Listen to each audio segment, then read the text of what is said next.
I've climbed most of the way up Grouse Mountain to come to here, the jet engine in the woods. Back in 1954, a US Air Force F-86 Sabre jet crashed here in the forests of North Vancouver on the slopes of Grouse Mountain. Now at the time, flight controllers as well as the pilot, Lieutenant Lamar Barlow, due to poor weather as well as the radar ghost, believed that he was flying over Tacoma, Washington, when in reality he was 140 miles off course to the north over Vancouver, British Columbia. And tragically, he lost his life when his plane crashed here into the side of Grouse Mountain. Now if you come to visit the site today, you can find a memorial to the pilot as well as the General Electric J-47 engine from his jet sitting here next to a tree right where it had crashed over 60 years ago. It is one of the true hidden gems of North Vancouver and a fantastic hike to go on if you're feeling energetic. Now there are actually 2 plane wrecks in North Vancouver, this being one of them, and the other one I'm actually going to head on over to Rice Lake so I can bring you up to speed on Trans-Canada Flight 3 and the mystery around its disappearance.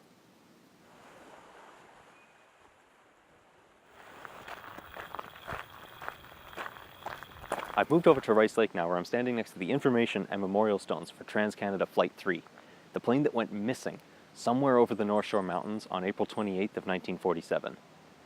Now, this plane had just gone missing. It had vanished sometime around 11:15 at night without a trace. No one could find it, and an exhaustive search of the area turned up nothing. It wasn't until 1994 when 2 hikers out hiking on a ridge near Mount Elsay finally located the wreckage of the plane. And from what they could see, there was no debris trail of the plane. You could not find this plane unless you were either directly overhead looking down on it or in the forest next to it. And so that is why for 47 years this plane remained a mystery. So the site that I'm standing on right now is actually the lookout, where you look out over Rice Lake and you can see approximately where on the ridge the plane is located. On the stone as well, there are the GPS coordinates of where you can go find it if you feel adventurous.